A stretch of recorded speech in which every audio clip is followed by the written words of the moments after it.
वाटे गंगा, जिथे आहे विविधता एकता, सत्यमेव जयते आहे आमचं नाव, जिथे धर्म आहे भाईचा तोच आहे भारत देश आमचा. सर नमस्कार, माझे नाव शाह. आज 15 ऑगस्ट आपण सर्वजण येथे आपल्या भारताचा स्वातंत्र्य दिन साजरा करण्यास एक जमलो. सर्वप्रथम तुम्हा सर्वांना स्वातंत्र्य दिनाच्या खूप खूप शुभेच्छा. 15 ऑगस्ट हा भारताचा सन्मानाचा व अभिमानाचा दिवस आहे. तसे भारताचा एक राष्ट्रीय सण आहे.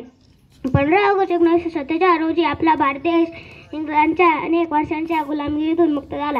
आपल्या भारताला स्वातंत्र्य मिळवून देण्यासाठी अनेक स्वातंत्र्य सैनिकांनी मोलाचे योगदान दिले. त्या सर्व शूर स्वातंत्र्य सैनिकांमुळे आज आपण आपल्या देशात मुक्त श्वास घेत आहोत. या दिवशी देशाचे पंतप्रधान राष्ट्रध्वज फडकवितात. तसेच या दिवशी सर्व शाळा, महाविद्यालय व कार्यालयामध्ये ध्वजारोहण व देशभक्तीपर कार्यक्रमाचे आयोजन केले जाते. शेवटी एवढेच म्हणायचं, तिरंगाचा ध्वज उंच उंच फडकवू, प्राणपणाने लढू, आम्ही शान याची वाढू. जय हिंद, जय भारत.